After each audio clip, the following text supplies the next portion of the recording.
안녕하십니까. 인하대학교 경영대학 명예교수 이경환입니다.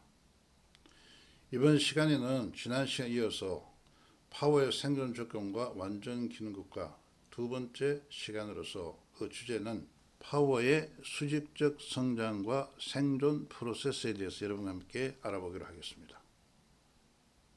지난 시간에 우리는 국가는 경제적, 비가시적, 가시적 파워로 구성되어 있으며 대부분의 많은 국가들이 이런 세 가지 파워 중에 어느 하나를 중심으로 수직적 성장을 하고 있다고 설명을 하였습니다.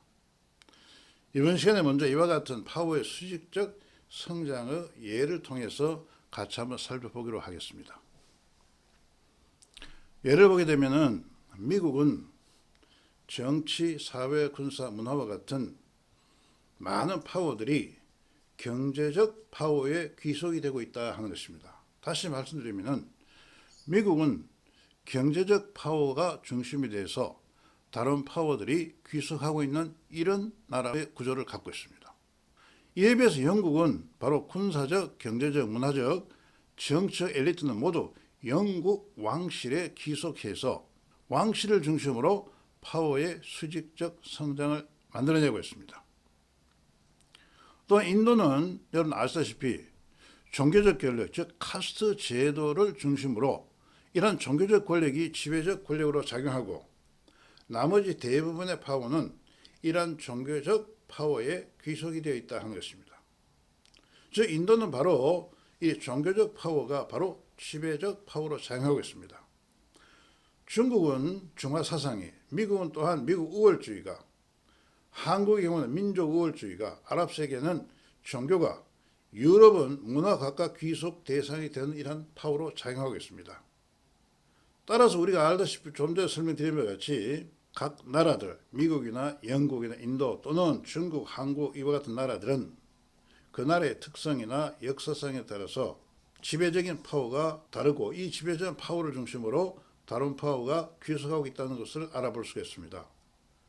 상대적으로 국가의 생존 질서가 잘 유지되고 있는 나라의 경우를 보게 되면 파워들은 수평적 균형 관계보다는 수직적 균형 관계가 빈번히 나타나고 있습니다.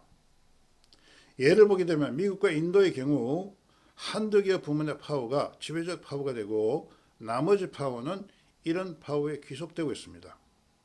우리는 지난번 강의에서 사회 변동의 메커니즘 바로 경쟁과 협력의 프로세스와 또 파워의 수직적 성장과 파워의 동태적 균형에 의해서 사회적 변동이 일어난다고 설명드렸습니다. 생존 질서가 상대적으로 잘 유지되어 있는 국가가 특정의 파워를 중심으로 수직적 성장을 하고 있는 것은 바로 사회 변동을 만들어내고 이런 사회 변동 속에 사회가 발전할 수 있다 하는 그 가능성을 보여주고 있다 하는 것도 우리가 알 수가 있습니다. 어쨌든 간에 이런 파워는 결국은 지배와 귀속 속성에 의해 가지고 바로 파워의 집중과 파워의 분산이 일어나고 있다 하는 것입니다. 파워의 집중이란 무엇이냐면은 파워의 집중은 특정 계층이나 집단으로 파워 요소의 집중을 의미합니다. 즉 파워의 집중이라면 권력의 집중에도 의미가 통합니다. 이런 권력이 집중됐을 때, 지나치게 집중될 때 어떤 현상이 일어나겠습니까? 토플러는 이렇게 설명하고 있습니다. 권력의 과잉 또는 과소 집중은 사회적 공포 현상을 가져올 수 있으므로 이들은 모두 위험하다고 설명하고 있습니다. 자, 파워의 과잉 또는 과소 집중이 무엇인가에 대한 의미는 잠시 후에 살펴보기로 하고 특정 계층이나 특정 집단에 우리가 파워 집중이 일어났을 때 어떤 사회 현상이 일어날 것인가 우리나라의 예를 통해서 살펴보기로 하겠습니다. 여러분 잘 아시다시피 우리나라는 전통적으로 파워 요소가 정치 권력에 과도하게 집중되고 있다 하는 것도 우리가 알 수가 있습니다. 우리나라의 대부분 파워들이 정치 권력에 과도하게 집중됨으로 해서 국가 사회에 다양한 부정적 현상이 나타나고 있습니다. 이 중에 우리가 관료 사회에서 일어나는 이 부정적 현상에 대해서 잠시 짚어보기로 하겠습니다. 정치 권력이 과도하게 집중됨으로써 공무원들이 관료주의적인 태도를 보이고 있으며 정치 권력의 결합과 귀속하게 되면은 고위공직에서 자리 바꿈도 할 수 있고 인사나 행정에서 유리한 입장에 공무원들이 설 수 있게 됩니다. 쉽게 말씀드리면 공무원들이 정치 권력에 출석이 한다 이런 얘기입니다. 이러한 결과로서 나타나는 것이 뭐냐면 공무원들 간에 경쟁과 긴장 관계가 조성되지 않고 외압으로부터 보호된 형태를 유지게 되며 자기 매너리즘에 빠져서 외압을 거부하고 공무원들은 자기 방어적 경향을 보이고 있다 하는 것입니다. 이 자기 방어적 경향, 즉 자기 방어적 행동은 무엇인가 하게 되면은 우리가 지난 시간에 여러분과 함께 공부를 하였습니다. 자기 방어적 행동은 바로 지배와 귀속 속성이 우선적으로 작용할 때 보다 큰 강한 권력에 대해서는 바로 귀속하고 약한 권력은 지배하고자 하는 이러한 특성을 보이고 있다는 것입니다. 실제로 우리나라의 경우에 정치 권력에 바로 권력이 과도하게 집중됨으로써 바로 공무원들 사회에는 자기 방어적 행동이 나타나고 있다는 것도 주저 사실입니다. 이러한 결과에서 어떤 폐해가 올 수 있느냐? 자, 다시 한번 살펴보게 되면은 공무원들의 이러한 경향은 새로운 파워 요소의 탄생과 성장을 억제하고 이것이 바로 국가 발전의 위험을 초래하게 된다 하는 것입니다. 새로운 파워 요소의 탄생과 성장을 억제한다 하는 것은 무엇이겠습니까? 혁신이 일어나고 있지 않다 하는 것입니다. 국가 발전의 요체가 바로 혁신인데 바로 정치 권력에 너무나 과도한 권력이 집중됨으로써 그것이 공무원 사회에 자기 방어적 행동을 유발하게 되고 그를 통해서 바로 새로운 파워 요소의 탄생을 억제함으로써 우리 국가의 혁신이 억제되고 있다는 것도 사실입니다. 이러한 것을 지향하고 완전 기능 국가를 위해서는 정치 권력으로부터 파워의 과잉 집중을 억제하고 파워 분산을 통해 파워의 탄력성을 유지하는 것이 바람직하다 하는 것입니다.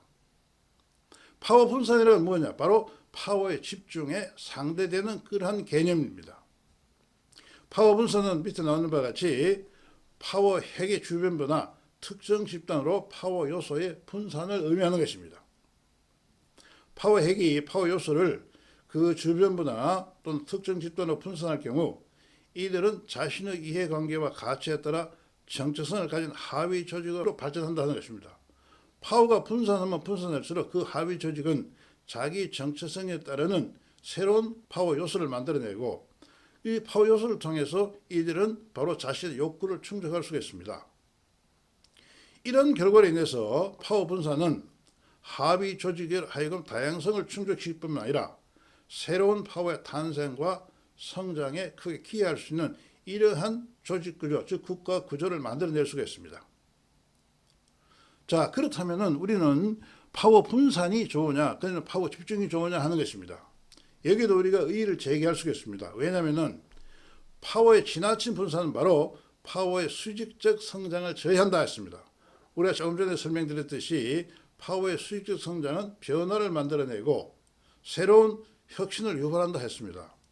그러나 파워의 지나친 분산이 바로 파워의 수직적 성장을 저해하고 파워 핵과 파워의 무게 중심 간의 불일치를 초래해서 파워 분쟁이 야기될 수가 있습니다. 이와 같은 경우에는 국가에 혼란이 올 수 있다 하는 것입니다. 자, 그렇다면은 이런 점을 착안해서 토플러는 좀 전에 설명드린 것 같이 파워의 과잉 또는 과소 집중은 바로 사회적 공포 현상을 가져온다 했습니다. 파워의 과잉 집중은 파워의 과잉 집중을 말하는 것이고 파워의 과소 집중은 바로 뭐냐면 파워의 지나친 분산을 의미하는 것입니다. 자, 그렇다면 우리는 파워의 과잉 집중과 과소 집중을 어떻게 방지시켜야 될 것입니까? 진실로 우리는 파워의 과잉과 과소 집중을 방지하게 됐을 때 바로 우리는 국가는 지속적인 혁신과 그리고 상생과 협력의 사회를 만들어냈을 것이라 생각합니다. 그래서 이번 시간에는 두 번째 주제는 보면은 파워의 생존 프로세스와 완전 기능 국가에 대해서 한번 알아보기로 했습니다.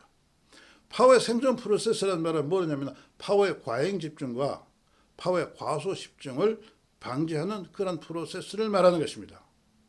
그래서 우리는 파워의 수명은 뭐냐면 파워의 수명은 바로 파워 핵이 가진 응집력과 그 탄력성과 파워의 수직적 성장에 의존한다 하는 것입니다.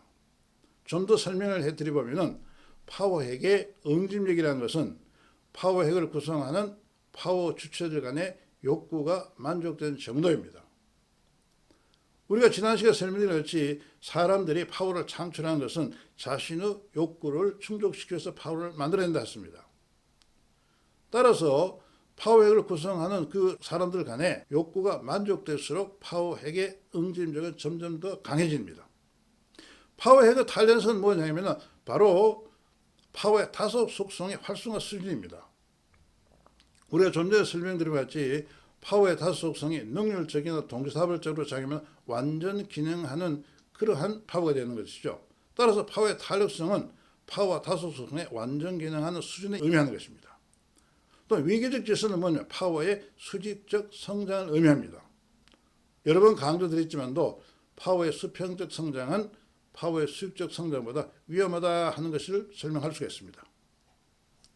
여기서 파워 분산의 협력을 의미할 경우에는 파워핵과 그 주변 간의 욕구가 일체해야 된다는 것입니다. 따라서 적절한 파워 분산이 뭐냐? 파워의 수직적 성장이 유지되고 파워핵에 의한 파워의 지배가 유지될 수 있을 때 바로 적절한 파워 분산이 일어난다 하는 것입니다. 자, 이것을 다시 우리는 파워의 생존 조건이라 하는 내용으로 한번 적용시켜 보았습니다. 우리가 사회의 생존 프로세스를 적용했을 때 어떤 파워가 보다 오래 살아남고 바로 혁신을 유발하고 지속적으로 성장할 수 있겠는가 하는 것입니다. 그것이 바로 파워의 생존 조건입니다. 보시다시피 파워핵은 가능하면 적게 하라 이런 얘기입니다. 파워핵이 커진다면 파워를 유지하는데 비용이 더 많이 들고 마찰 비용이 크게 더 나타날 것입니다. 두 번째, 파워핵과 그 주변부 간에 파워의 수직적 성장이 유지되고, 이 말은 파워핵과 그 주변부 지배 속성과 귀속 속성에 작용하고, 또한 중요한 것이 뭐냐면은 파워의 탄력성을 유지하기 위해서는 이런 속성 이외에 다른 파워 속성이 적어도 하나 이상 작용해야 된다 하는 것입니다. 또한 파워의 위계적 관계를 위해서는 파워핵에 파워 집중이 일어나고 파워핵과 그 주변부는 서로의 욕구를 충족시킨다 하는 것은 무엇이냐? 좀 전에 설명드린 것 같이 파워핵의 응집력을 키워주는 것입니다. 욕구를 충족시키면서 생존 우선의 가치를 공유할 때 이런 파워는 살아남을 수 있다 하는 것입니다. 즉 파워의 생존 조건은 지배 귀속 속성을 중심으로 다른 파워 속성에 결합할 때 바로 파워의 수직적 성장에 의해서 파워의 생존 조건이 만족된다 하는 것입니다. 이런 파워 생존 조건이 만족되는 그런 조직 또는 그런 국가는 완전 기능 능력의 국가로 성장할 수 있다 하는 것입니다. 이제 이와 같은 파워의 생존 조건이 만족되는 국가가 어떤 모습인지 우리가 몇 가지 예를 통해서 여러분과 함께 살펴보기로 하겠습니다. 여기서 중요한 것은 지난번에 설명드린 것 같이 비가시적 파워가 가시적 파워보다 오래 살아남습니다. 따라서 대부분의 파워 엘리트들은 비가시적 파워를 파워 원천으로 하고 가시적 파워는 이를 지원하기 위한 수단으로 사용한다 하는 것입니다. 두 번째, 파워 관계에서 우리는 수평적 결합이 수직적 결합보다 더 위험하기 때문에 파워 관계에서 파워핵은 지배 귀속 속성에 기반한 그 접근이 자신의 생존 기회를 높인다 하는 것입니다. 예를 들어 보겠습니다. 중동 국가에는 종교적 파워 강함으로 상대적으로 약한 기술 등과 같은 경제적 파워로 접근할 때 우리가 성공할 수가 있습니다. 유럽은 문화적 파워 강함으로 이들이 상대적으로 약한 경제적 파워로 접근할 때 성공 가능성을 높이고 있다 하는 것입니다. 여러분 잘 아시다시피 미국은 청교도 이념을 기반으로 국가를 건설하였습니다. 이들 대부분은 미국에서 온 이민자들이므로 본질적으로 이런 유럽으로 회귀 현상을 보입니다. 이런 유럽의 회귀를 위해서 이들은 경제적 부를 축적하고 있습니다. 우리가 좀 전에 미국은 가시적, 경제적, 비가시적 파워 중에 경제적 파워가 지배적 파워로 작용하겠다고 설명드렸습니다. 이런 미국은 바로 자기네 경제적 부를 중심으로 해서 미국으로 회귀하고자 하는 그런 행동 특성을 보이고 있습니다. 이에 비해서 유럽인들은 자기를 지키기 위해서 유럽 공동체를 형성하고 유럽의 자존심을 지키고 미국의 문화가 유럽을 지배하는 걸 방지하고 자신의 문화의 정체성을 유지하기 위해서 이를 자기 문화를 확산시키고자 노력하고 있습니다. 한국의 경우는 보게 되면은 여러분 아시다시피 전통적으로 지도자들이 군사부 일체의 가부장적 덕치가 중요한 가치로 인정되고 있습니다. 즉 우리 전통적으로 보면은 지도자들이 가진 것을 내려놓고 덕치에서 출발하여 백의종관한 모습을 보일 때 국민들은 이러한 파워를 귀속 대선해서 이를 중심으로 이러한 파워에 지지를 하고 이런 파워에 의한 정권을 창출하였습니다. 자, 지금까지 우리가 살펴본 바와 같이 파워는 바로 파워의 다섯 속성에 의해서 만들어지고 파워의 창출 과정에서 파워의 다섯 속성이 능률적이거나 동시사업을 자그러져 할 때 완전 기능한 파워가 된다 하는 것을 알 수 있으며 국가는 또 이들이 창출한 세 가지 파워, 경제적, 가시적, 비가적 파워로 구성되며 대부분 안정된 국가와 또 성장하는 국가들을 보면은 특정의 파워를 중심으로 지배와 귀속 관계, 즉 파워의 수직적 성장을 하고 있는데 그 수직적 성장의 파워의 대상이 바로 비가시적 파워라 하는 것을 알 수가 있습니다. 이런 의미에서 볼 때 우리는 비가시적 파워를 중심으로 파워의 수직적 성장을 하고 있는 국가는 바로 완전 기능하는 국가로 성장할 가능성이 매우 높아진다 하는 것을 알 수가 있습니다. 오늘 이 강의를 참석해 여러분들께 감사를 드리고 다음 시간에는 세 번째 주제인 파워의 주기적 순환과 완전 기능 국가에 대해서 여러분과 함께 공부하는 이런 시간을 갖기로 했습니다. 이 강의에 참석해 여러분께 감사를 드립니다. 오늘 강의를 마치겠습니다.